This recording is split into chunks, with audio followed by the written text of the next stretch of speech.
So ఎట్లయినా మా staff, మా కాలేజ్ వాళ్ళకి, ఆ కాలేజీలో డిగ్రీ కాలేజీలో ఉన్న వ్యక్తులకి, ఎవరైతే స్టాఫ్ ఉన్నారో, ఈవెన్ మా అంబుజా ఫౌండేషన్ తరఫున కానీ, సో కొన్ని గవర్నమెంట్ డిపార్ట్మెంట్ల నుంచి వచ్చిన వాళ్ళని ఎలాగైనా ఆహ్వానించి ఈ యొక్క సందేశాన్ని తెలియజేయాలని దీన్ని ఏర్పాటు చేశాము. థ్యాంక్ యూ సో మచ్ మా ఆహ్వానాన్ని మన్నించి మీరు అందరూ వచ్చినందుకు. సో అది శుభం. ఎవరైతే క్రూరత్వం నుండి, ఎవరైతే ఉన్మాదము నుండి, ఎవరైతే హంతకత్వం నుండి మానేసి వస్తూ ఉన్నారో అదే శుభమైనటువంటిది అనమాట. కాబట్టి మూడో ఆయన, ఇంకొక ఆయన డాక్టర్ సర్వేపల్లి రాధాకృష్ణ గారు ఉన్నారు. క్రిస్మస్ అంటే ఏంటి అనవారంటే, నేను చాలా సింపుల్గా మూడు ముక్కలు చెప్తాను అన్నాడు. ఏంటంటే విచార, ఆచార, ప్రచార అన్నాడు. యేసు ప్రభు ఎక్కడ పుడతారో విచారించడం, అంతేకాకుండా దాన్ని ఆచరించడం, మూడోది ఆయన్ని ప్రచారం చేయడం. ఈ రోజుల్లో కావలసినటువంటిది, ఒక క్రిస్టియన్ ఉండాల్సినటువంటి ఏంటి అనవారంటే ఇది మాత్రమే కావాలి. మనం ఆయన యొక్క చిన్ని క్రీస్తుల్లాగా జీవించాలన్నమాట. అందుకని యేసు ప్రభు వారికి మరియ గర్భాన్న జన్మించక ముందు గబ్రియేలు దూత అన్నారు, దయాప్రాప్తురాలా నీకు శుభం. అంటే ఫస్ట్ గ్రీటింగ్స్ మరియతోటే చెప్పడం జరిగింది. కాబట్టి దేవుడు దయకు పాత్రులైనటువంటి మరియతోటే శుభం అని చెప్పాడు. ఎందుకంటే దేవుడు తోడై ఉన్నాడు. అది కాలేజీ అయితే కాలేజీలో, మీ ఫ్యామిలీ లైఫ్లో అయితే ఫ్యామిలీ లైఫ్లో, అలాగే ఒంటరి జీవితంలో అయితే ఒంటరి జీవితంలో. కాబట్టి దేవుడు తోడై ఉన్నాడు. కాబట్టి మరి అయితే మాత్రం తన యొక్క గర్భాన్ని దేవుని కొరకు తెరచింది, ఇచ్చింది. మనం ఏమి ఇవ్వగలం? ఒకవేళ నిజంగా కనుక మన హృదయం ఇస్తే అదే నిజమైనటువంటి శుభం. అటువంటి శుభాలు కలగాలని కోరుకుంటూ నా మాటలు ముగిస్తున్నాను. Thank you. రక్షణలోకి మనం అందరం వచ్చి నిత్యము దేవుని కృపయందు నమ్మకంగా ఉన్నట్లయితే మరి అనేక మందిని నిత్య మార్గంలోకి మనం నడిపించిన వారమై అయి ఉంటాము. కాబట్టి అటువంటి మంచి తరంలోకి మనం అందరం నడవాలని కోరుకుంటూ మరొకసారి అందరికీ కూడా ఈ క్రిస్మస్ సందర్భంగా శుభాకాంక్షలు తెలియజేస్తున్నాను. ఈ విధంగా నాకు అవకాశం ఇచ్చినటువంటి దేవాదేవునికి, అలాగే బ్రదర్ నిరంజన్ గారికి, మరి సహోదరులందరికీ కూడా నా యొక్క కృతజ్ఞతలు. Thank you. చాలా విచారంగా క్లాస్లో నిలబడి టీచ్ చేస్తా ఉంటే ఒక స్టూడెంట్ అడిగారట, వాట్ ఈస్ మ్యాన్? మనిషి అంటే ఎవరు? ఆ కెమిస్ట్రీ లెక్చరర్ అన్నారట, man is nothing but a set of molecules without an emotions అన్నాడు. మనిషి అంటే ఏం కాదు, ఎమోషన్స్ ఏముండవండి, సెట్ ఆఫ్ మాలిక్యూల్స్ అన్నాడు. 1 వీక్ తర్వాత అదే సార్ చాలా విచారంగా ఉన్నాడట. మళ్ళీ ఈ విద్యార్థి అడిగాడట, అదేంటి సార్ చాలా విచారంగా ఉన్నారు ఏంటంటే, పక్కోడు అన్నాడంట, వాళ్ళ మిస్సెస్ చనిపోయింది లాస్ట్ వీక్ అంటే. అదేంటి సార్ మరి మనిషి విచారంగా ఉండకూడదు కదా, మీరు ఎందుకంటే ఇప్పుడు తన స్టేట్మెంట్ మార్చారు. కాబట్టి క్రిస్మస్ అంటే సమస్యలు, సమాధానం లేనటువంటి మనుషులకి శాంతి సందేశం అందించడానికి యేసుక్రీస్తు ఈ లోకానికి వచ్చినటువంటి పర్వదినం. 1960s నీల్ ఆర్మ్స్ట్రాంగ్ ఒక గొప్ప ఘనతను సాధించాడు. భూమి మీద నుంచి చంద్రమండలానికి వెళ్ళారు. చెన్నైలో ఆయన సత్కరించడానికి చాలామంది పెద్ద ఏర్పాటు చేసి లాస్ట్లో ఆయన ఇంటర్వ్యూ అడిగారు. అప్పుడు ఆయన చెప్పినటువంటి మాట, మీరు నన్నందరూ చాలా గ్రేట్ పర్సన్ అన్నారు, నాకంటే గ్రేట్ పర్సన్ అని ఆయన అన్నాడు.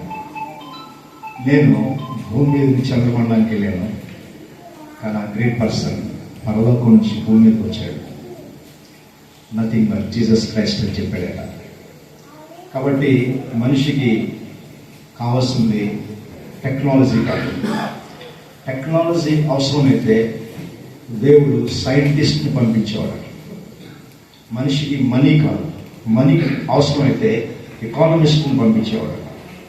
మనిషికి కావాల్సింది శాంతి సమాధానం, కాబట్టి ఆయన సేవియర్ని పంపించాడు.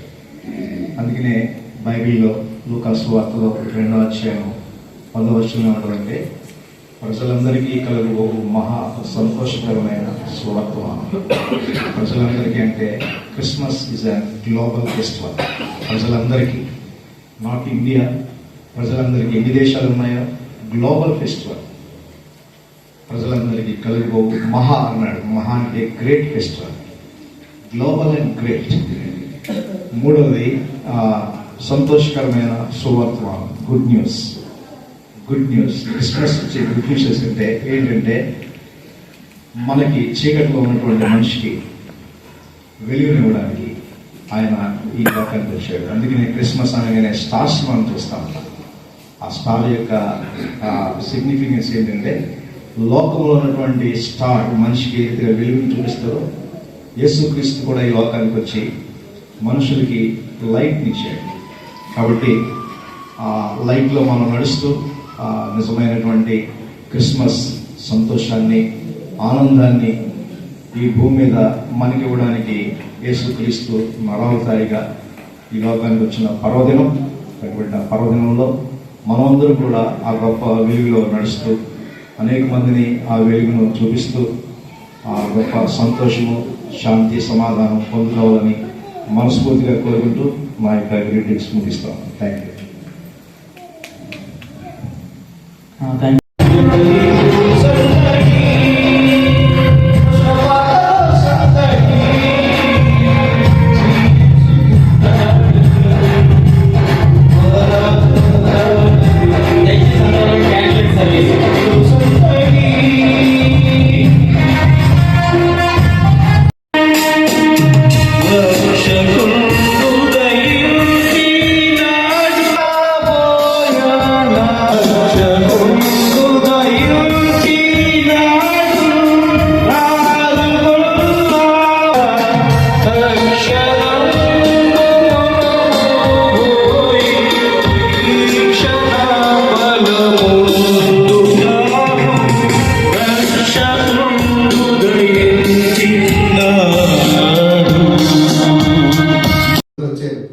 చిన్నప్పుడు అమ్మ ఇలా పాట పాడుతుంది, చందమామ రావే, జాబిల్లి రావే, కొండెక్కి రావే, గోగుపూలు తేవే, అన్నీ తెచ్చి అబ్బాయికి ఇవే, అన్నీ తెచ్చి అమ్మాయికి ఇవే అని అమ్మ పాట పాడుతూ ఉంటే ఏడ్చే బొడ్డోడు అలా నోరు తెలుస్తుంది కదండి.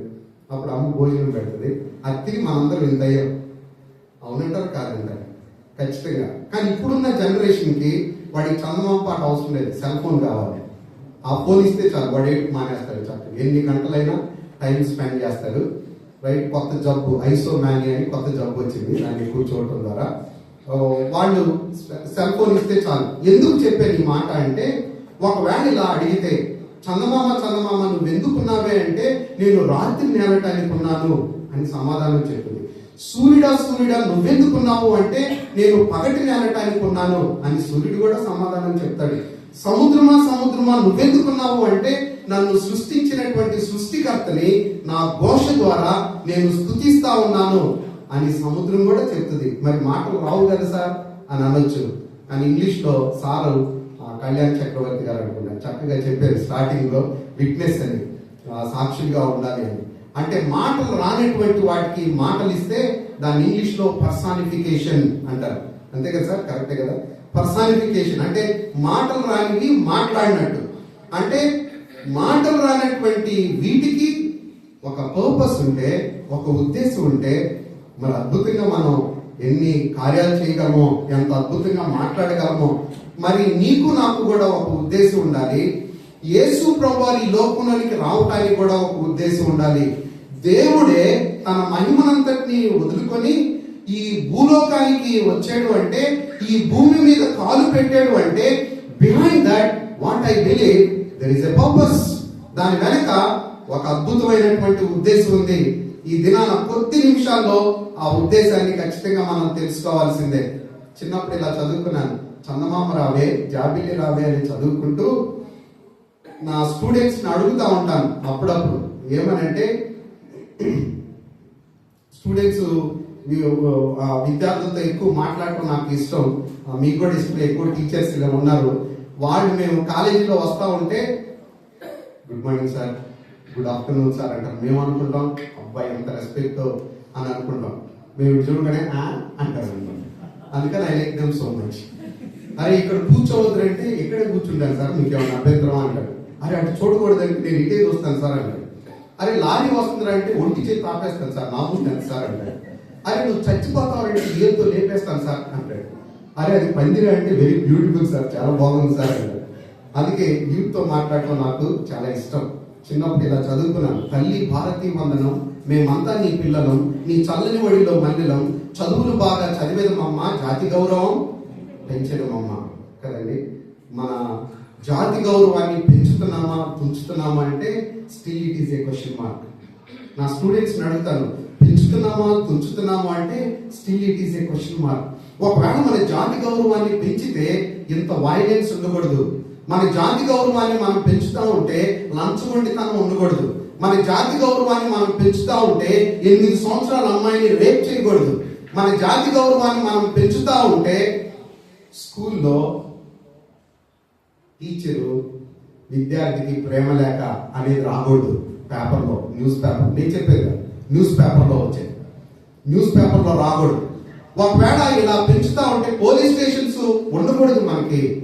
కదండి, ఉద్యోగాలు వెళితే లంచం తీసుకొని మెరిట్ ఉన్నటువంటి వారికి ఇవ్వకుండా అన్యాయంగా వేరే వాళ్ళకి ఇవ్వకూడదు. కానీ మన కళ్ళ ముందు ఇవన్నీ కనపడతా ఉన్నాయి, మనకు అర్థం కాని పరిస్థితి. ఎందుకు ఎందుకు ఎందుకు? Still there is a question mark we have. There is a saying in English like this: the most difficult thing is in this world to open the closed mind. ఈ ప్రపంచంలో అతి కష్టమైనది ఏంటి అంటే మూయబడినటువంటి మనసు తెరవటం. మీరందరూ చాలా ఇంట్రెస్టింగ్ ఇక్కడికి వచ్చారు. ఈ కొద్ది నిమిషాలు మీ మనసును తెలిసి ఉంచాలి అని నేను మీ అందరినీ చేతులు జోడించి రిక్వెస్ట్ చేస్తా ఉన్నాను. 4 విషయాలు మీ దృష్టికి తీసుకొచ్చి నేను క్లోజ్ చేస్తాను వెరీ క్విక్ గా. మొట్టమొదటిది ఏంటి అంటే క్రియేషన్. సో మానవుడి గురించి ఇందాక సార్ కూడా చెప్తా ఉన్నాడు. మానవుడి గురించి మనం ఆలోచన చేసినప్పుడు ఒక ఆయన ఇలా అన్నాడు, మ్యాన్ ఈజ్ సోషల్ యానిమల్ అని అన్నాడు. మనందరికీ తెలుసు ఆ ఫిలాసఫర్ గురించి. మ్యాన్ ఈజ్ సోషల్ యానిమల్ అంటే మానవుడు అంటే సంఘంలో ఉండే ఒక జంతువు అంట ఆయన అన్నటువంటి మాట. ఇంకొక ఆయన ఇలా అన్నాడు, మానవుడు పరిణామం చెందినటువంటి జంతువు అన్నాడు. మానవుడు పరిణామం చెందిన జంతువు. డార్విన్ గారు చెప్పినటువంటి మాట. The big scientist, we know that, we have studied about him, we know about his theory. మనకు తెలుసు. ఆయన ఇచ్చినటువంటి స్టేట్మెంట్ ఏంటంటే పరిణామం చెందినటువంటి జంతువు అని అన్నాడు. ఇంకొక ఆయన ఏమన్నాడు అంటే మానవుడి గురించి చెప్తూ ఇందాక సార్ కూడా చెప్పాడు కదండి, సైంటిస్ట్. ఆయన ఏమన్నాడంటే మానవుడు చలించేటువంటి అణువులు పరమాణువుల సముదాయం అని అన్నాడు. ఇంకొక ఆయన ఏమన్నాడు అంటే మానవుడు దేవుడు అన్నాడు. ఇవన్నీ స్టేట్మెంట్స్ చూస్తా ఉంటే ఒక్కొక్క దాన్ని స్టడీ చేస్తే చాలా కన్ఫ్యూజన్ గా అనిపిస్తుంది మనకి. ఇంకా స్టిల్ మనం అట్లా నమ్మేటువంటి వాళ్ళని కూడా ఉన్నాం. ఇంకొక ఆయన ఒక అడుగు ముందుకేసి ఒక ఆయన ఇలా అన్నాడు, మానవ పాలకి గాడిద పాలకి దగ్గర సంబంధం ఉంటుంది కాబట్టి మానవుడు పరిణామం చెందినటువంటి జంతువే, కానీ ఈ మానవుడు గాడిద నుంచి వచ్చాడు అని ఆయన ఇచ్చినటువంటి స్టేట్మెంట్. కానీ బైబిల్ గ్రంథం చెప్తుంది మానవుడిని అంట దేవుడు తన పోలికలో తన స్వరూపంలో ఆయన సృష్టించాడు అంట. అంటే వీళ్ళు ఇచ్చినటువంటి స్టేట్మెంట్స్ మొత్తం ఈ ఒక్క స్టేట్మెంట్ ఏం చేస్తుందో తెలుసండి, కొట్టేస్తుంది. ఒకవేళ మీరు అనొచ్చు, లేదు సార్ నేను ఒప్పుకోను, నేను కోతి నుంచే వచ్చాను, నేను జంతువునే అని.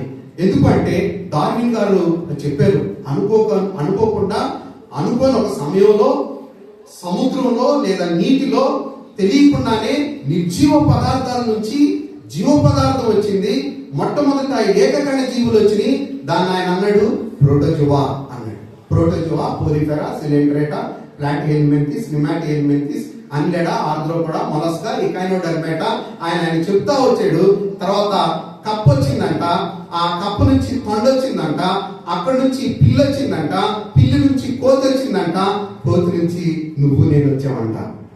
నా ప్రశ్న ఏంటంటే, ఎవరింట్లోనైనా కోతి బొమ్మ పెట్టి ఒకవేళ వెళ్ళి ఇలా అడిగితే ఏమండి ఎవరండి అంటే మా నాన్నగారు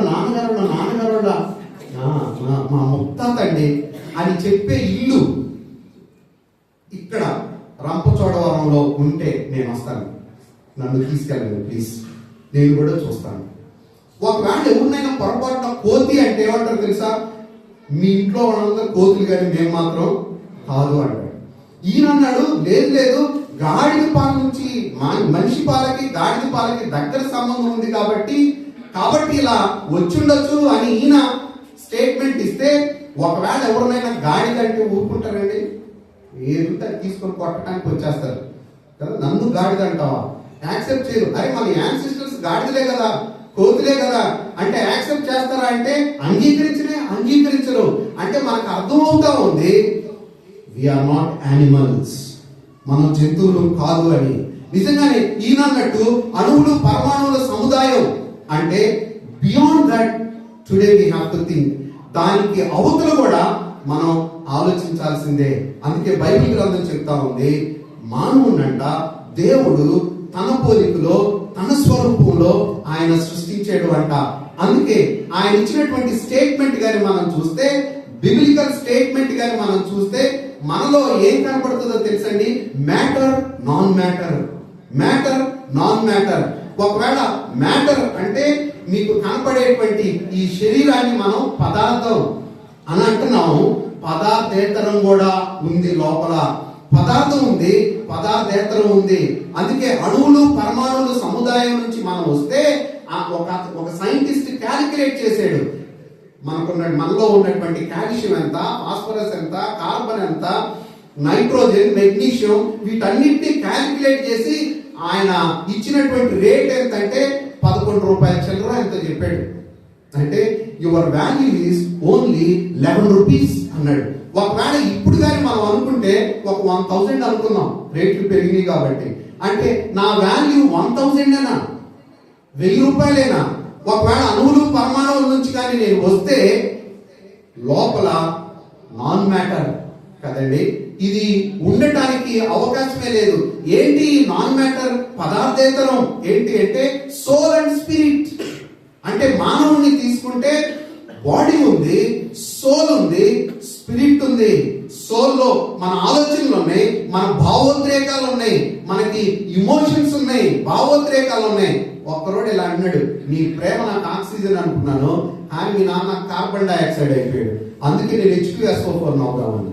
H2SO4 అంటే వీడు ఐ లవ్ యూ అంటాడు, అమ్మాయి నో లవ్ యూ అంటది. వీడు వెంటనే ఏం చేస్తాడు తెలుసండి? యాసిడ్ పోసేస్తాడు. వీడిని తీసుకెళ్లి లోన్ వేస్తారు.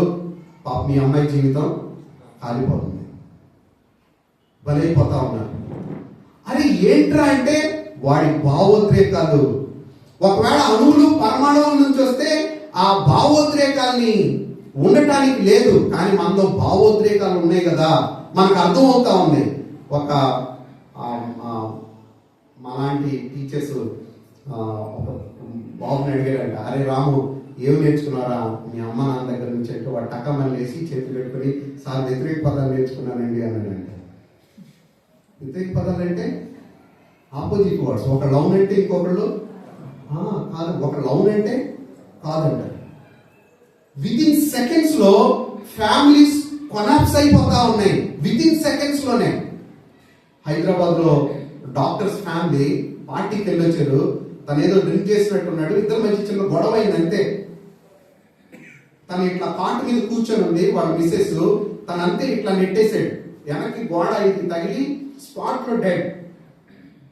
భావోద్రేకాలు. మా సార్లు చెప్తారు, we have IQ but we don't have EQ and SQ. IQ ఉంది, మనోళ్ళు 150కి 150 తెచ్చుకుంటున్నారు, 60 తెచ్చుకుంటున్నారు మార్కులు, but they don't have EQ, emotional question లేదు. కాబట్టే కుటుంబాలు పగిలిపోతా ఉన్నాయి. దానికి కారణం ఏంటంటే భావోద్రేకాన్ని మానవుడు కంట్రోల్ చేసుకోలేకపోతా ఉన్నాడు. మనం అర్థం చేసుకోవాల్సింది, మనలో భావోద్రేకాలు ఉన్నాయి. ఒకవేళ స్టూడెంట్ ఫీజు కట్టాలి, తినే ఉన్నాడు, సుధీర్ ఫీజు కట్టాలి, ఇలా 1000 రూపాయలు కట్టాలి. ఇంటికి వెళ్ళి వాళ్ళ నాన్నగారిని అడుగుతున్నాడు, డాడీ నేను 3000 ఫీజు కట్టాలి డాడీ అన్నాడు. వాళ్ళ డాడీ గట్టిగా 3000 అంటే అవును 3000 అనగానే లోపల నుంచి ఒక స్వరం వినపడుతుంది, అరే నువ్వు 1000 రూపాయలు కదా కట్టాల్సింది, ఎంత బాగా అబద్ధం ఆడుతున్నావు నువ్వు, 1000 రూపాయలే కదా అంటే మనం కీప్ క్వైట్, సైలెన్స్ అని మనం సర్ది చెప్పుకుంటాం. నాకు వినపడుతుంది, మీ అందరికి వినపడుతుందండి. అబద్ధం ఆడిన ప్రతిసారి లోపల నుంచి అరే నేను తప్పు చేశాను అనేది ఉంటుందా లేదా, ఆ స్వరం మనకు వినపడుతుందా లేదా. ఒకవేళ అణువులు పరమాణువుల నుంచి నువ్వు నేను వస్తే అలా వినపడటానికి లేదు, అలా జరగటానికి లేదు. కానీ మనకు అలా జరుగుతూ ఉంది అంటే మనం జంతువు నుంచి రాలేదు, దేవుడు నిన్ను నన్ను సృష్టించాడు. సృష్టికర్త అయినటువంటి దేవుని యొక్క చేతిలో నువ్వు నేనున్నావు. అందుకే ఒక రాజు, king, he was the king 1000 years back, క్రీస్తు పూర్వం. ఆయన ఇలా అన్నాడు, ప్రభా నువ్వు నన్ను సృష్టించినటువంటి విధమును చూడగా నాకు భయమును ఆశ్చర్యమును కలుగుతుంది. సోలాని కడుపులో నుంచి ఎముకలు ఎలా ఫామ్ అవుతున్నాయో తెలియదంట. ఆ విధానాన్ని చూస్తే నాకు భయం ఆశ్చర్యం కలుగుతా ఉన్నాయి. యేసు ప్రభువు లోకంలోనికి రావాల్సినటువంటి పరిస్థితి ఏంటి అని మనం అర్థం చేసుకోవాలి. మనకు అర్థం అవ్వాలి అంటే మొట్టమొదట నిన్ను నన్ను దేవుడు సృష్టించాడు అనేది మనకి అర్థం అవ్వాలి. సో దేవుడు సృష్టికర్త. అందుకే డార్వినిజానికి ఆధారం లేవు, కొట్టివేయబడింది. చాలా మంది సైంటిస్టులు తర్వాత వాళ్ళు they got up the rise to many questions. వాళ్ళు అడిగారు, అసలుకి నిర్జీవంలోనికి జీవం ఎలా వచ్చింది, జీవానికి ఆరిజిన్ ఎవరు, మరి దానికి ఎవరో ఆరిజిన్ ఉండాలి కదా, అది ఎలా వచ్చింది? He was not able to give the answer for that. ఒకవేళ నిజంగా కోతి నుంచి మానవుడు వస్తే మరి మానవుడు తర్వాత ఇంకొక రూపం ఉండాలి కదా. మరి మానవుడు మానవుడిగా ఉన్నాడు, కోతి కోతిగానే ఉంది కదా. కోతిలే పుడుతున్నాయి, మానవుడికి మానవుడే పుడుతున్నాడు. మరి ఇంకొక రూపం ఎందుకు రాలేదు? సో మధ్యలో చాలా మిస్సింగ్ లింక్స్ ఉన్నాయి కదా, మరి ఇవన్నీ మిస్ అయిపోతా ఉన్నాయి. You are not able to explain about those missing links. వాటి గురించి మీరు చెప్పలేకపోతా ఉన్నారు అని ఇట్ వాజ్ రిజెక్టెడ్. అందుకే అది అలా సిద్ధాంతం లాగే ఉంది. కాబట్టి సైన్స్ టెక్స్ట్ బుక్స్ లో, ఎందుకంటే నేను సైన్స్ స్టూడెంట్ కాబట్టి చదివాను కాబట్టి, నేను కూడా కోతి నుంచి వచ్చాను అనుకున్నాను. నాకు తెలియనప్పుడు నేను కూడా కోతి నుంచే వచ్చాను, ఎట్లా పరిణామం చెందాను, ఈయన ఎంత మంచి సైంటిస్టో చక్కగా కనుక్కున్నాడు. సో ఆ టెక్స్ట్ బుక్ లో ఇప్పుడు కొంచెం మెచ్యూరిటీ వచ్చిన తర్వాత ఆలోచిస్తే మేబీ మేబీ మేబీ కావచ్చు అంతేగాని ఇదే అని చెప్పడానికి ఆధారం లేదు. అలా ఉంటే అందరూ నమ్మేటువంటి వాడు. సో కాబట్టి బైబిల్ గ్రంథం చెప్తా ఉంది, మానవునంట దేవుడు సృష్టించాడు. కాబట్టి ఆయన పోలికలో ఆయన స్వరూపంలో నిన్ను నన్ను సృష్టించాడు. కాబట్టి నువ్వు నేను ప్రేమించగలం. నీకు నాకు క్రియేటివిటీ ఉంది, నీకు నాకు రీజనింగ్ ఉంది, నీకు నాకు విలువలు ఉన్నాయి, మోరల్స్ ఉన్నాయి. ఎందుకంటే బయట ఎక్కడన్నా ఏదన్నా జరిగితే అయ్యో పాపం తప్పు అని అంటున్నాము అంటే, ఒకవేళ జంతువు నుంచి వస్తే అలా అంటానికి లేదు. కానీ దేవుడు సృష్టించినటువంటి మనలో ఆయన పోలికలో ఆయన స్వరూపంలో నీకు నాకు ఆ లక్షణాలు వచ్చినాయి. కాబట్టి ఇది మంచి ఇది చెడు అని మనం ఆ డిజర్న్మెంట్ దేవుడు మనకి ఇచ్చాడు, ఆ క్రియేటివిటీ దేవుడు మనకి ఇచ్చాడు. అందుకే జంతువులాగే ఉన్నాయి, కానీ మానవుడు అత్యున్నతంగా అభివృద్ధి చెందాడు. ఎంత అంటే చంద్రమండలం మీదకి వెళ్ళి రాగలుగుతా ఉన్నాడు, విశ్వంలోకి వెళ్ళి రాగలుగుతా ఉన్నాడు. విశ్వంలో కూడా కొన్ని స్టేషన్స్ ని ఎస్టాబ్లిష్ చేశాడు. అవసరం అయితే కమింగ్ డేస్ లో చంద్రమండలం మీద కూడా గృహాలు కట్టుకోవడానికి సిద్ధపడతా ఉన్నాడు. అంటే మానవుడు అన్నిటినీ స్వాధీనం చేసుకుంటా ఉన్నాడు. ఇంత జ్ఞానం ఎక్కడి నుండి వచ్చింది అంటే god has given him, god has given him. అందుకే ఆది కాండంలో 1వ అధ్యాయం మనం చదివితే right we can see the origins. బయట ఎక్కడ చెప్పలేవు కానీ ఆరిజిన్స్ ఎక్కడి నుండి వచ్చింది, సృష్టి ఎక్కడి నుండి వచ్చింది, మానవుడు ఎక్కడి నుండి వచ్చాడు, భూమి ఎక్కడి నుంచి వచ్చింది, సూర్యుడు చంద్రుడు నక్షత్రాలు ఈ విశ్వం ఉనికిలోకి ఎక్కడి నుండి వచ్చినాయి అనే వీటన్నిటికీ ఆన్సర్ అక్కడ దొరుకుతా ఉంది. అందుకే మానవుల్లో ఈ ప్రేమించే గుణం ఉంది, క్రియేటివిటీ ఉంది. మోర్ దాన్ కదండి 800 కోట్లు పైనే ఈ ప్రపంచ జనాభా ఉంది. మీరు చెప్పండి, ఒక్క ఫింగర్ ప్రింట్ అన్న కలిసిందండి, ఒక్క ఐరిష్ అన్న కలుస్తుందండి, సరే అట్లీస్ట్ కౌన్ పిల్లల కన్నా కలుస్తాయా? ఎక్కడ కలవు. నేను పాస్పోర్ట్ పెడితే నా ఐరిష్ తీసుకున్నారు, నా ఫింగర్ ప్రింట్స్ తీసుకున్నారు. మీరు కూడా మనం ఎక్కడికి వెళ్ళినా కానీ ఫింగర్ ప్రింట్, ఎందుకంటే కలవు, ఒకళ్ళే కూడా కలవు. మనమే ఇంత క్రియేటివ్ గా ఆలోచిస్తాం, మనమే ఇంత మానవులుగా క్రియేటివ్ గా ఉంటే అసలు దేవుని యొక్క సృష్టిని కానీ మనం చూస్తే ఎంత అద్భుతమో మీరు చూడండి. ఎంత అద్భుతం, ఎంత డిజైన్ ఉందంటే పైన కదండి సూర్యుని చుట్టూ భూమి తిరుగుతా ఉంది కదా, కక్షలో తిరుగుతా ఉంది. ఒకవేళ దానికి బోర్ కొట్టింది అనుకోండి, మనం బోర్ కొడతాం కదా, ఒకవేళ బోర్ కొట్టి కొంచెం సూర్యుడికి దగ్గరగా వెళ్ళింది అనుకోండి, మాడి మస్ అయిపోతాం మనం. ఒకవేళ బోర్ కొట్టి కొంచెం వెనక్కి వచ్చింది అనుకోండి కక్షలో నుంచి, ఏమవుతుందో తెలుసండి, మంచు గడ్డలాగా మారిపోతాం. అందుకే దేర్ ఈస్ ఎ డిజైన్. ఆ డిజైన్ గురించి మనం చూస్తున్నాము అంటే behind that there must be a designer. ఖచ్చితంగా అద్భుతమైనటువంటి సృష్టికర్త అయినటువంటి దేవుడు ఉన్నాడు అని మనకు అర్థమవుతూ ఉంది. ఆయన పోలికలో ఆయన స్వరూపంలో నిన్ను నన్ను సృష్టించాడు కాబట్టి మనలో ఈ లక్షణాలన్నీ మనం చూడగలుగుతా ఉన్నాం. This is creation. మీరు నమ్మినా నమ్మకపోయినా ఇట్ ఈస్ ట్రూ, వాస్తవం. నేను ఇంతకు ముందు నమ్మలేదు కానీ తర్వాత నమ్మాను. రెండోది ఏంటంటే సపరేషన్. అంటే ఇంత అద్భుతంగా సృష్టించినటువంటి మానవుడు దేవుడి నుంచి ఏమైపోయాడో తెలుసండి, దూరం అయిపోయాడు. చక్కగా ఇద్దరు దేవునితో కలిసి మొట్టమొదటి మానవుడు చక్కగా సహవాసం చేస్తూ తిరుగుతూ ఉండేవాళ్ళు. గార్డెన్ ఆఫ్ ఈడెన్, ఏదెన్ వనంలో ఆయన అన్నాడు, ఈ తోటలో ఉన్న ఫలాలన్నీ నువ్వు తిను, కానీ చెట్టు ఫలాలను మాత్రం నువ్వు తినొద్దు అన్నాడు. కానీ మానవుడు దేవుడు చెప్పిన దానికి లోబడకుండా ఆయన చేయొద్దు అన్నటువంటి పని చేశాడు.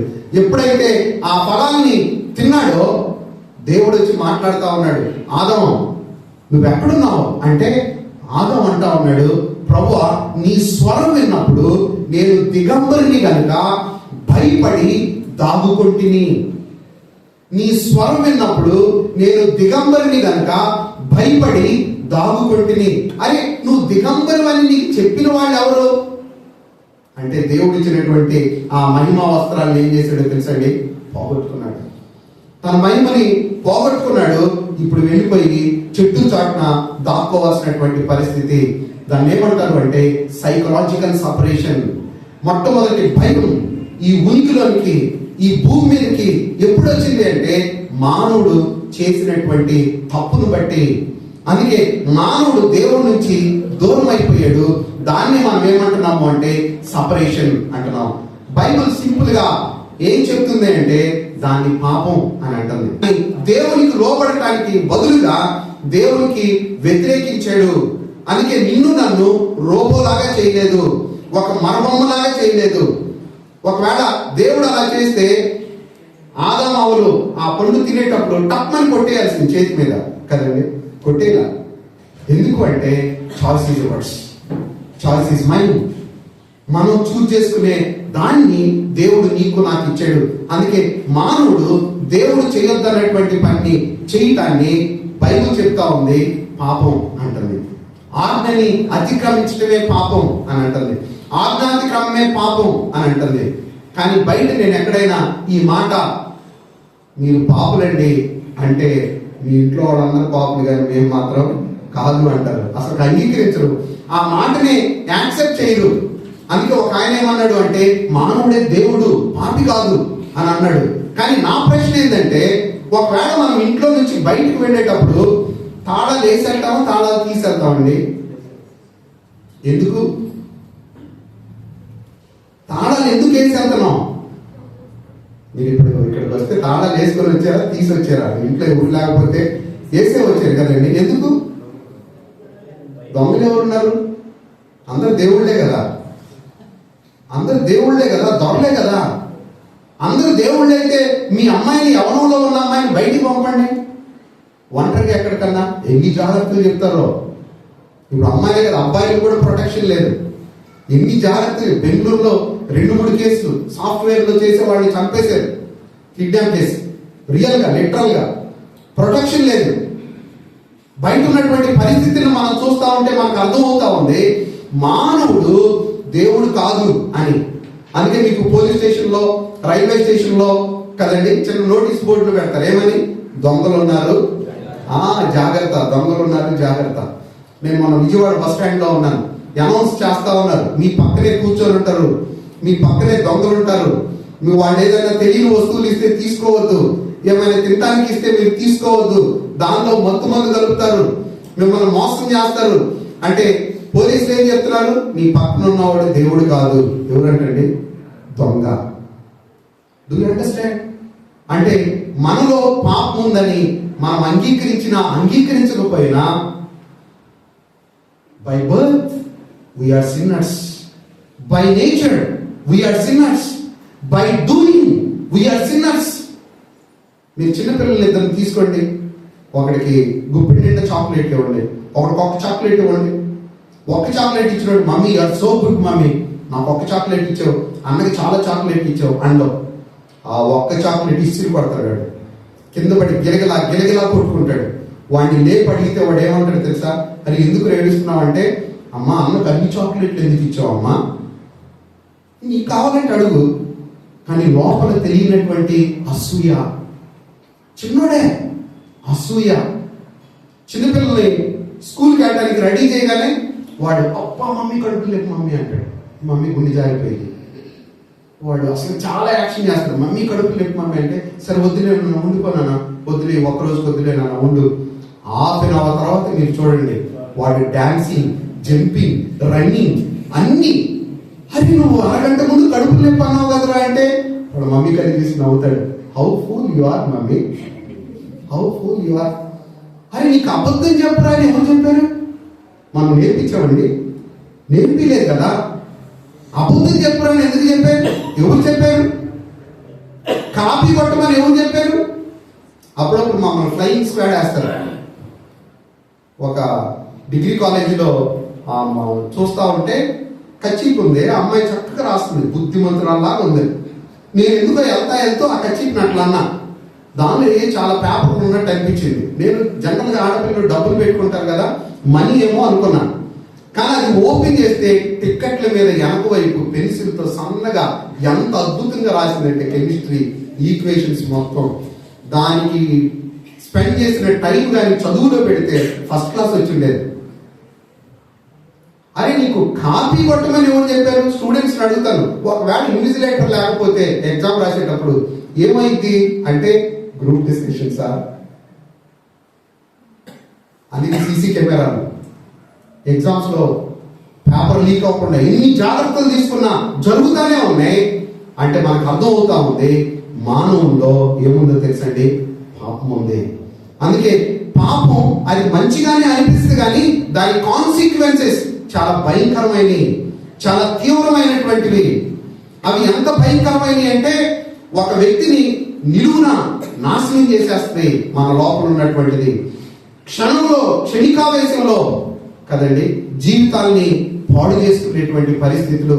ఒకరు కొత్తగా పెళ్ళయి పడుకొని నిద్రపోతా ఉన్నారు, టక్మని ఫ్యాన్ 5లో తిరుగుతా ఉందంట. ఈవిడ వెళ్ళిపోయి 3లో పెట్టింది, ఈయన 5లో పెట్టాడు, మళ్ళీ 3లో పెట్టింది. జెంట్స్ కోపం వస్తుంది కదండి, ఫాట్ మని కొట్టాడు. ఇప్పుడున్న 21st century లేడీస్ కూడా డిఫరెంట్ కదా. ఫాట్ మని కొట్టి, అరే తిరిగే ఫ్యాన్ అది, నువ్వు పడుకున్న మంచం నాది, నువ్వు నడిపే బండి నాది, గెట్ అవుట్ అన్నది. సమస్య ఎక్కడొచ్చింది? 3-5 దగ్గర వచ్చింది సమస్య కదా.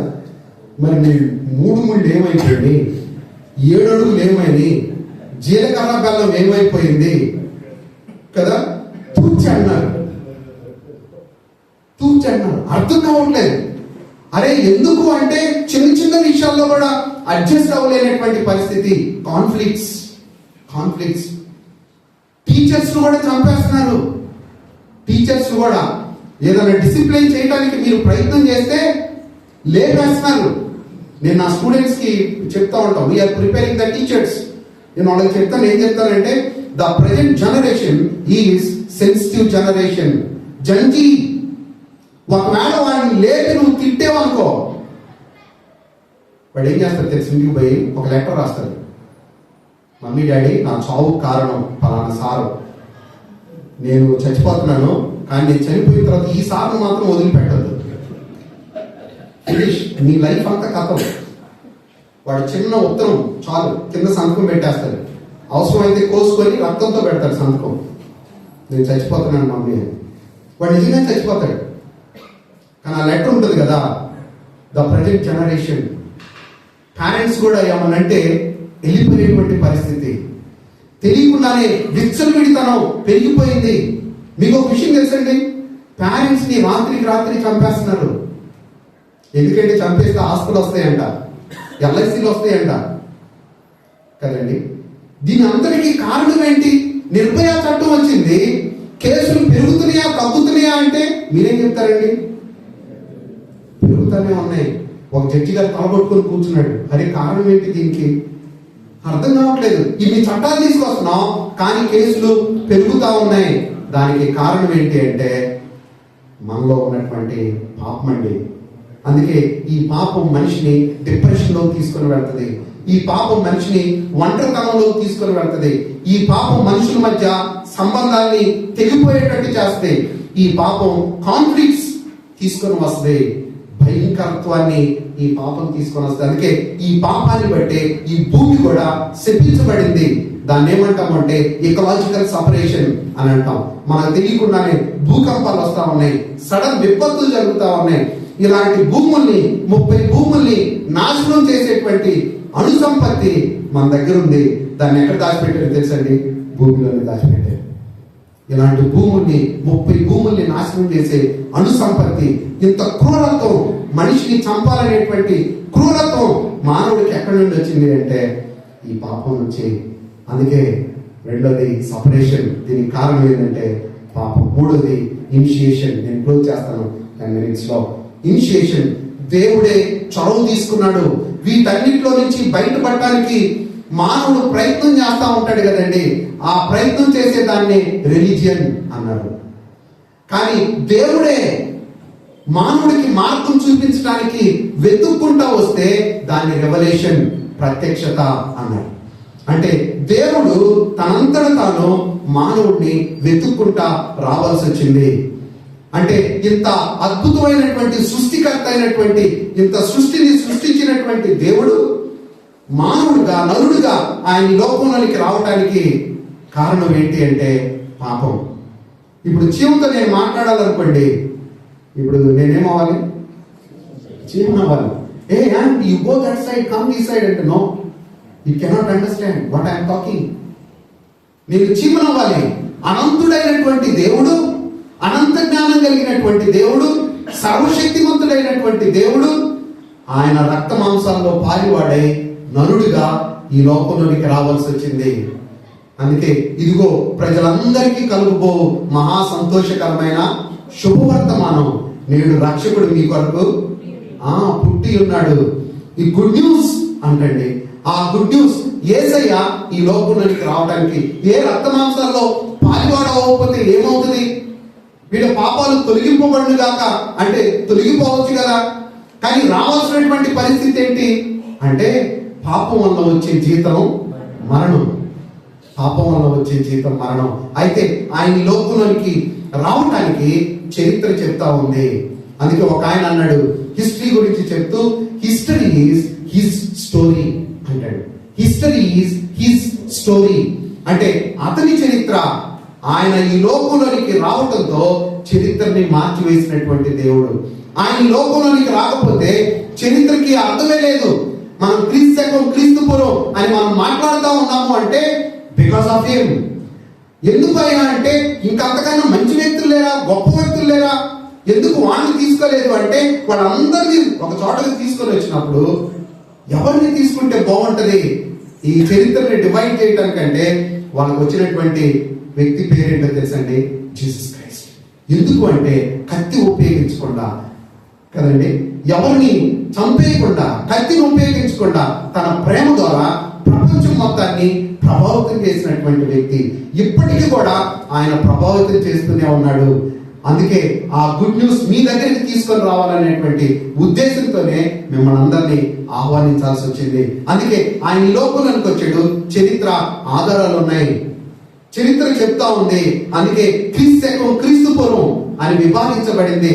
అంతేకాదు మానవులందరూ పాపులైతే ఏ భేదము లేదు, అందరూ పాపం చేసి దేవుడు అనుగ్రహించు మహిమని పొందలేకపోతా ఉన్నారు. అందరూ పాపంలే, అందరూ పాపలే, అందరూ పాపం చేశారు. కానీ యేసయ్య ఆయన జన్మ చాలా సాధారణమైంది. ఇదిగో కన్యక గర్భవతి కుమారుని కంటది. ముందుగానే చెప్పబడినటువంటి మాట. ఆయన జన్మ అసాధారణమైంది. చాలా మంది అడుగుతారు ఎలా సాధ్యం, దేవునికి అసాధ్యమైంది ఏముందండి. కన్య అయినటువంటి మరి యొక్క గర్భంలోనికి ఆయన రావటం అసాధ్యమైంది ఏమీ కాదు. అందుకే జోసెఫ్ విన్నప్పుడు ఆయన నీతిమంతుడు కాబట్టి ఆయన విడనాడాలి, ఆమెను విడనాడాలి అని అనుకుంటా ఉంటాడు, ఆలోచిస్తూ ఉంటాడు. అప్పుడు దేవుడు వచ్చి చెప్తాడు, దేవదూత వచ్చి ఆయనకి ప్రత్యక్షమై దేవదూత యేసుతో మాట్లాడుతా ఇలా చెప్తాడు, మరిని చేర్చుకోవటానికి నువ్వు భయపడొద్దు యేసేపు. ఎందుకంటే ఆమె గర్భం ధరించింది, పరిశుద్ధాత్మ దేవుడు తనను కమ్ముకుంది కనుక ఆమె గర్భవతి కుమారుని కంటది. ఆయనకి యేసు అనేటువంటి పేరు పెడతారు. సో కాబట్టి నువ్వు వరి అవ్వద్దు.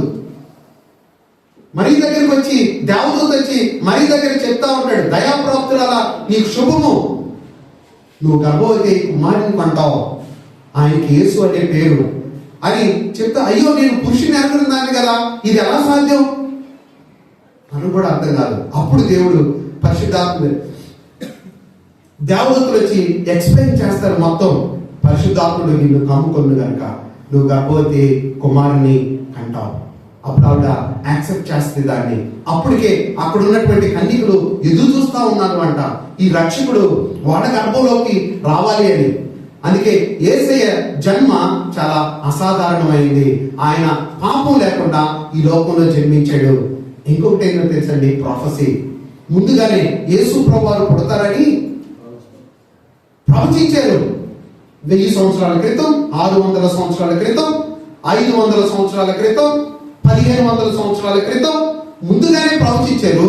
ఆయన పుట్టేటప్పటికి దాదాపు 300 ప్రవచనాలు నెరవేరినాయి. 300 ప్రవచనాలు నెరవేరినాయి. యూదాదేశపు బెత్లెహేమ, నువ్వెంత మాత్రం అల్పమైనటువంటి దానవు కాదు, నిన్నేలేటువంటి అధిపతి నీలో నుంచి వస్తాడు. యెషయా భక్తుడు రాస్తా ఉంటాడు, ఇదిగో కన్యక గర్భవతి కుమారుని కంటది, ఆయనకి ఇమ్మాన్యుయేల్ అని పేరు పెడతారు. ఇమ్మాన్యుయేల్ అంటే భాషాంతరంలో దేవుడు మనకి తోడు అని ముందుగానే ప్రవచించారు. ఎగ్జాక్ట్ ఎక్కడ పుడతాడో, ఎప్పుడు పుడతాడో, ఎలా పుడతాడో ఆ ప్రవచించినటువంటి ప్రవచనాలు దాదాపు 300 ప్రవచనాలు నెరవేరిని. ప్రొఫెసీ చెప్తా ఉంది ఆయన గురించి, చరిత్ర చెప్తా ఉంది. ఆయన జన్మ చాలా అసాధారణమైందని మనకి చెప్తా ఉంది. దేవుడే నిన్ను నన్ను వెతుక్కుంటా ఆయన లోకంలోనికి రావాల్సి వచ్చింది. రక్త మాంసాల్లో పాలువాడై రావాల్సి వచ్చింది. చివరిగా సాల్వేషన్. మొట్టమొదటిది క్రియేషన్, సృష్టి. దేవుడు నిన్ను నన్ను సృష్టించాడు. రెండోది సపరేషన్, పాపం దేవుడి నుంచి నిన్ను నన్ను వేరు చేసింది. మూడోది ఇనిషియేషన్, దేవుడే చొరవ తీసుకొని రక్త మాంసాల్లో పాలువాడై ఆయన ఈ లోకంలోనికి వచ్చాడు. నాలుగోది సాల్వేషన్, రక్షణ, రక్షకుడు. ఈ దేవుడేమో పరిశుద్ధుడు, మనమేమో పాపలం. అప్పుడు దాకా ఉన్నటువంటి సంబంధం విడిపోయింది. దేవునికి మనకి మధ్యలో గ్యాప్ వచ్చింది. ఇప్పుడు దేవుడు నేను కలవాలి అంటే బయట చెప్తా ఉన్నారు, భగవంతునికి భక్తునికి అనుసంధానమైనది అంబికా దర్బార్ భక్తి అంట. విజయవాడ రైల్వే స్టేషన్ దిగ్గానే అడ్వర్టైజ్మెంట్ వస్తా ఉంది. అంటే ఈ అంబికా దర్బార్ బట్టి భగవంతుడిని భక్తుడిని కలిపితే మా ఇంటి నిండా ఉంటాయి, మీ ఇళ్ళ నిండా ఉంటాయి. ఒక ఆయన అన్నాడు, టాటా బిర్లా కంపెనీ వాళ్ళు అసలు నీ దాకా నా దాకా రానిరు అన్నారు. వాళ్ళే కొన్ని గోడౌన్స్ లో పెట్టుకుంటారు, దేవుడిని నీ దాకా నా దాకా రానిరు. అంటే మానవునికి దేవునికి మధ్యలో గ్యాప్ వచ్చింది, అగాధం వచ్చింది. పాపి అయినటువంటి మానవుడు పరిశుద్ధుడైనటువంటి దేవుణ్ణి చేరుకోలేడు. కాబట్టి బైబిల్ చెప్తా ఉంది, పాపం వల్ల వచ్చే జీతం మరణం, అయితే ప్రభు అయినటువంటి యేసు ప్రభువులో అది నిత్య జీవం, ఇటర్నల్ లైఫ్. మనం ఏదైతే పోగొట్టుకున్నామో అది యేసు ప్రభువులో నిత్య జీవం అంటండి. ఎందుకు అంటే మన పాపాలు పరిహరించబడాలి అంటే రక్తం చిందించబడకుండా పాప క్షమాపణ లేదు. యేసయ్యని ఆకాశానికి భూమికి మధ్యలో ఆయన ఏం చేశారో తెలుసండి, వేలాడదీశారు. తండ్రి చెప్తా ఉన్నాడు, తండ్రి ఇలా అంటా ఉన్నాడు, ఒకవేళ నువ్వు భూలోకంలోనికి కానీ నువ్వు వెళితే నీ ముఖం మీద ఉమ్మి వేస్తారు, నీకు ముసుగు వేస్తారు, నిన్ను పిడిగుద్దులు గుద్దుతారు, నిన్ను కొట్టిన వాళ్ళు ఎవరో ప్రవచించు అని నిన్ను మోకరీ చేస్తారు, నీ వీపు నాగడి చాల వలె దున్నబడుతుంది, నీ చేతుల్లో మేకులు ఉంటాయి, నీ కాళ్ళకు మేకులు, నీ పక్కన బల్లెం పోటు ఉంటుంది, రక్తపు ముద్దలాగా మార్చబడతావు. Are you willing to go? నువ్వు పుడితే నువ్వు ఉండటానికి ప్లేస్ ఉండదు. అందుకే సత్రంలో స్థలం లేనందున ఆయన్ని పశువుల తొట్టిలో పరుండబెట్టారు. ఆ శిశువుని ఆ వస్త్రాలతో చుట్టి పశువుల తొట్టిలో పొత్తిగుడ్డలతో చుట్టబడినటువంటి ఆ శిశువు ఎక్కడున్నాడు అంటే ఆ పశువుల తొట్టిలో ఉన్నాడు. అక్కడ పరుండబెట్టారు, పశువుల తొట్టిలో పరుండబెట్టాడు. అంటే దేవుడు నీ కోసం నా కోసం, ధనవంతుడైనటువంటి ఆయన దరిద్రుడిగా ఈ లోకంలోనికి వచ్చాడు.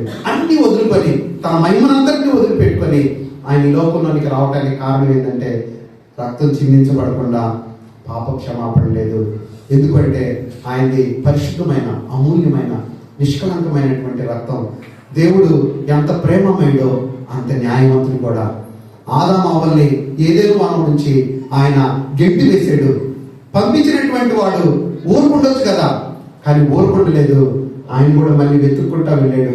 వాళ్ళకి చర్మపు చొక్కాయల్ని తొడిగించి వాళ్ళకి చర్మపు చొక్కాయల్ని అక్కడేదో వధించబడింది, ఆ చర్మపు చొక్కాయలు వెళుతున్నాయి. అది ఒక ఇమేజ్ లాగా ఉంది.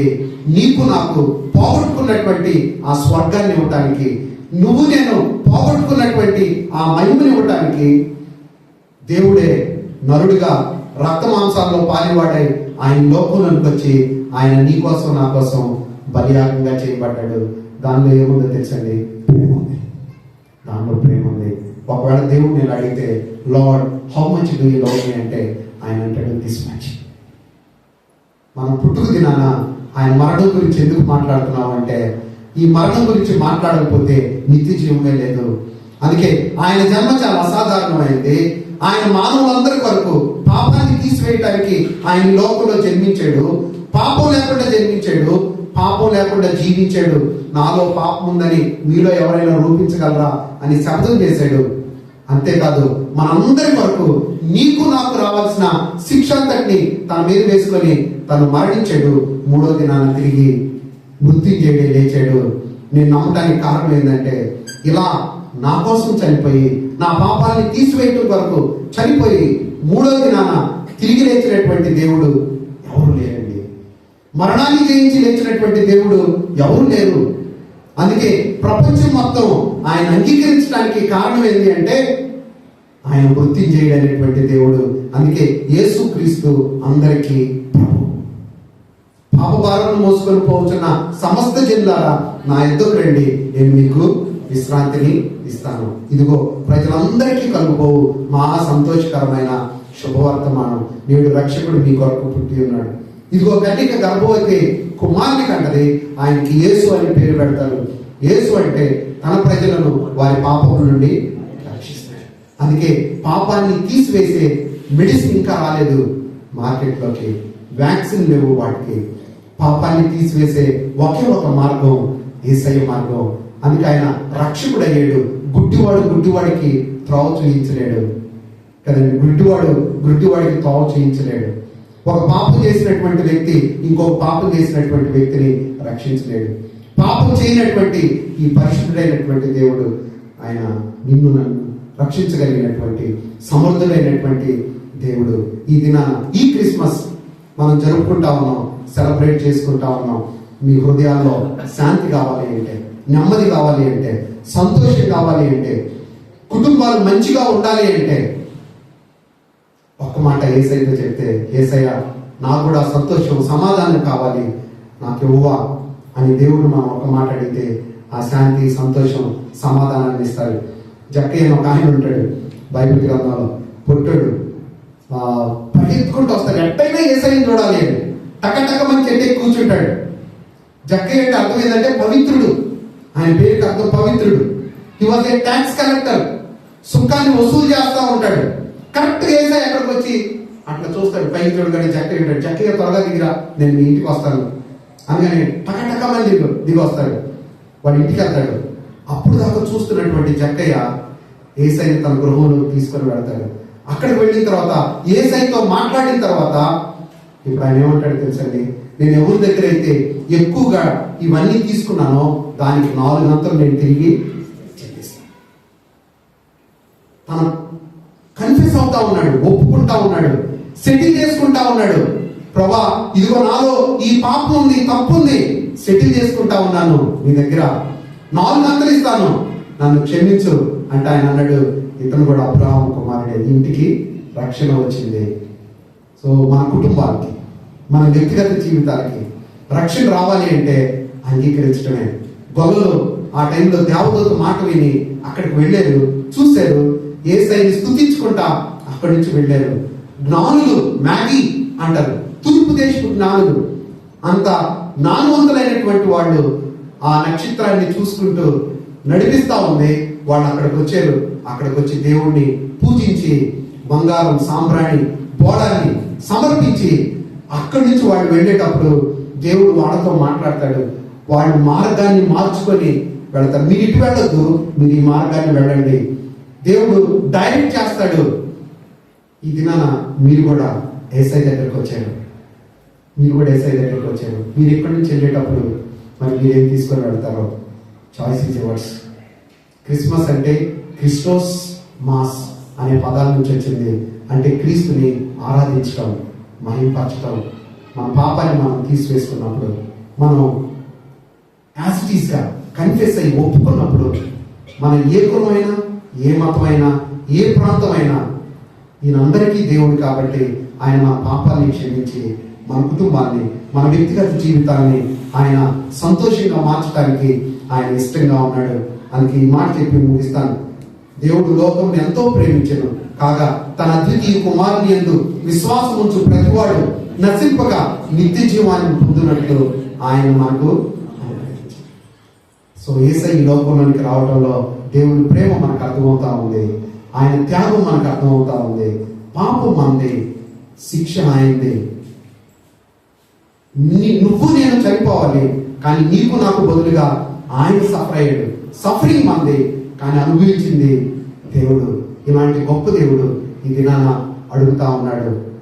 బైబిల్ గ్రంథంలో ఒక మాట ఉంది, అందరూ అంగీకరించిన వారందరికీ, అనగా ఆయన నామందు విశ్వాసం ఉంచే వాళ్ళకి దేవుని పిల్లలయ్యే అధికారాన్ని ఇస్తాడు.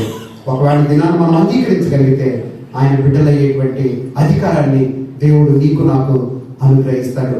అప్పుడు నిజమైన సంతోషం, నిజమైన ఆనందం, నిజమైన క్రిస్మస్ మన జీవితాల్లో మనం అనుభవిస్తాం. తల ఉంచుదాం. చిన్న ప్రార్థన, మీకు అభ్యంతరం లేకపోతే చిన్న ప్రార్థన చేస్తాను. చిన్న ప్రార్థన. ఒకసారి ఒక వారం రోజుల నుంచి మీలో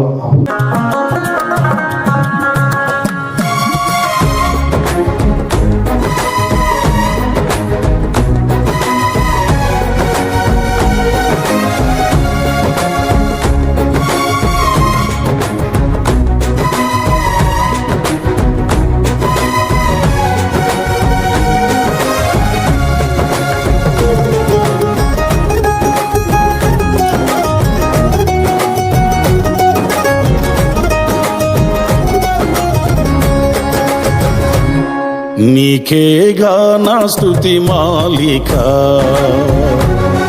నీ కొరకే ఈ ఘన వేదిక. నీ ప్రేమ నాపై చల్లారిపోదు, మరణానికైనా వెనుదిరుగలేదు. మనలేను నిన్ను చూడక,